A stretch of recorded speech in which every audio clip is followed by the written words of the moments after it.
Hey guys, it's Jeff from Pressure Luck, and if there's anything I love in this world, it's noodles, especially of Asian cuisine. However, when I go to the markets, it's a little challenging for me to go and recreate those amazing classic noodle dishes I get at so many Asian restaurants. So I said I'm gonna make something I can get at pretty much any supermarket and have it taste just as delicious and authentic. So, we're gonna go to the Instant Pot and we are going to make the most amazing Asian garlic noodles you've ever done in no time at all, and it could not be easier or done with more accessible ingredients. So it's high time we created some magic in that Instant Pot, no wands required, and make some of the best homemade Asian noodles you ever had. Let's take one large red bell pepper and slice them up so they resemble matchstick sized pieces, just like that. One bunch of scallions, sliced up. Now we'll go to the Instant Pot and we're gonna add in 1/4 cup of sesame oil. It can be toasted, it can be regular, it really makes no difference what kind you use. So now I'll come to the control panel on the Instant Pot and I wanna give that oil some heat, so I'll hit the saute button and make sure I'm on the more or the high setting, okay? And after 3 minutes of our oil heating up in the pot, I now wanna add in 1 whole pound of mushrooms that are sliced. You can use either baby bella white or shiitake. Just make sure the stems are removed if you use shiitake, okay? Add that to the pot. Now if you hate mushrooms, you can leave them out. I also want to add in my matchstick cut peppers. And 9, you heard me right guys, 9 cloves of garlic, or that's also equivalent to 3 tablespoons that are crushed or minced or pressed. Wouldn't be Asian garlic noodles if you didn't have the garlic. Alright guys, now let's just saute everything in the pot, stir it all around. And we're gonna just let these cook for about 3 minutes. And after about 3 minutes of sauteing our veggies while stirring occasionally and setting occasionally, we're gonna now add in 2½ cups of broth of your choice. Now I'm using a garlic broth for this, but you can also use chicken broth, vegetable broth, whatever you want. And now it is time to add in our noodles. Guys, we are just gonna be using some good old-fashioned spaghetti for this. No running around looking for some very difficult to find noodle, very simple right here. And we're gonna add the whole box. Now, in order for the spaghetti to fit properly in the pot, I'm going to have to break it in half. But it doesn't matter because it's not an Italian dish, so no noodles are gonna come after me. So, I'm just gonna put my spaghetti in like that. And you just do it in batches until it's all in there, and you can crisscross it. Okay, now that my spaghetti's in the pot, I don't want to stir it. I simply want to submerge it in the broth to make sure it's in there as best as possible. It's okay if some of the spaghetti is still peeking above it a little bit, that's fine. It'll end up getting cooked. Just make sure it's mostly submerged in the broth. Again, don't stir it though or get under there. That's gonna make things a little complicated if you do. If you do it just like this, you'll be just fine. Alright, so this next ingredient's important because it's gonna prevent our spaghetti from clinging to one another, and I'm going to add in 2 tablespoons or 1/4 stick of salted butter, just put it right into the middle, as well as 2 teaspoons of dried tarragon flakes, and just sprinkle them throughout, just like that. And that's it guys, we're ready to pressure cook. I'm gonna secure my lid, make sure that I'm in the sealing position. Now we'll come back down to the control panel and hit the cancel or the keep warm / cancel button, depending on your model. And then hit the pressure cook or the manual button depending on your model.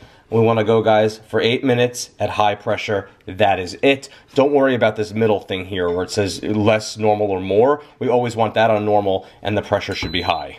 And when it says on, that's when it's building pressure, and once it comes to pressure is when it'll start to count down from the time we set it for. Meanwhile, while the pasta's cooking, let's create our amazing sauce that we're gonna add at the very end. I wanna add in 1/4 cup each of some hoisin sauce and oyster sauce, and this stuff can be easily found in most markets in the Asian section or just in the international aisle, that's fine. You could also easily get this online. 1 tablespoon of soy sauce. I usually use low sodium because I can't taste the difference and because it's less salt. And 1 tablespoon of a squeezed or minced ginger. This stuff looks like applesauce, and you can get this in Costco or many markets as well. It's just literally called squeezed ginger. I love using it for this, it's much easier. And if you want the sauce a bit on the spicy side, you could add in 1 to 2 tablespoons. I like to add 2 tablespoons of a chili garlic sauce. That's this stuff. The stuff that like sriracha makes, the same thing. Or you can just use sriracha. This doesn't make any difference really, but I really like the chili garlic sauce if you can get your hands on it. Again, easily found in most markets in the Asian or international aisles, right by the hoisin or garlic sauce. Or sometimes by the condiments near the ketchup. Alright, now let's just whisk all that together so it's nice and combined. Perfect, and now we can just set that aside. And now that we're done, we're going to finish with a quick release. And the pin just dropped, so we'll take our lid off the pot. And there we go. Perfect. Look at that. None of our spaghetti sticking to each other. The butter helps with that. Now what I want to do is I want to take my sauce mixture and add it to the pot. And then get in there and stir everything together so it's nice and combined. And we are looking lovely. Okay, so once we've tossed all the noodles around with the sauce and we got everything all mixed together, let's just let this rest for about 5 minutes and it's gonna all thicken up and really come together. All right, and after a few moments of resting, I'm going to add in my scallions, and you can reserve a few for topping, as well as 2 tablespoons of sesame seeds. I did 1 tablespoon of black and 1 of white to make it nice and pretty. And then give that a final stir so that gets nice and tossed in with all the noodles. And just look at this, guys. It looks absolutely perfect. We are ready to plate this up and serve. Let's put some in a bowl here.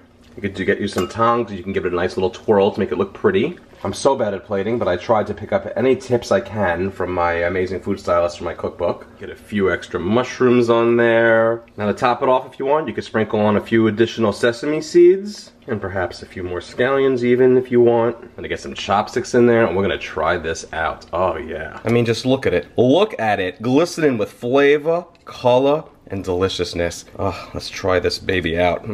Okay guys, there it is, my Asian garlic noodles. Let's try it out. I can't wait. Look at how pretty this is.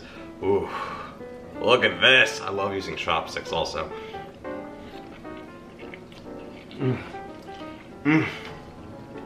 Now, I'm a guy who loves Asian cuisine. And this right here is done so inauthentically, but tastes so authentic. I mean, spaghetti noodles, really? But at the same time, you're never gonna know the difference. It literally tastes just like a fantastic spicy garlic Asian noodle. And if you don't want it spicy, just leave out the spice. It's no big deal. I won't tell anybody. But look what's going on in here, guys. It's glorious and beautiful and noodly and vegetable-y. It's a beautiful color and it tastes just as good as it looks, if not better. Look at this. Oodles and noodles you just want to stuff in your mouth. I'm a very happy boy right now. Guys, if you enjoyed these videos and this recipe, check out pressureluckcooking.com because all of my recipes are there. All of them. I do have a cookbook that just recently came out. It's a #1 bestseller. It hit numerous bestseller lists. Banjo just shook himself off because he's heard it so many times at this point. It's called the Step-by-Step Instant Pot Cookbook. You don't want to miss this. It's a wonderful cookbook with step-by-step photos for every recipe as well as a finished product of what every recipe looks like, no guessing here. Check out facebook.com/pressureluckcooking and like that page for any time new things come out, updates, things you don't want to miss. And of course at Pressure Luck on Pinterest, Twitter, Instagram, and YouTube. Thanks so much again, guys. And I'm gonna say toodles because I gotta eat a whole bowl of noodles. Take care.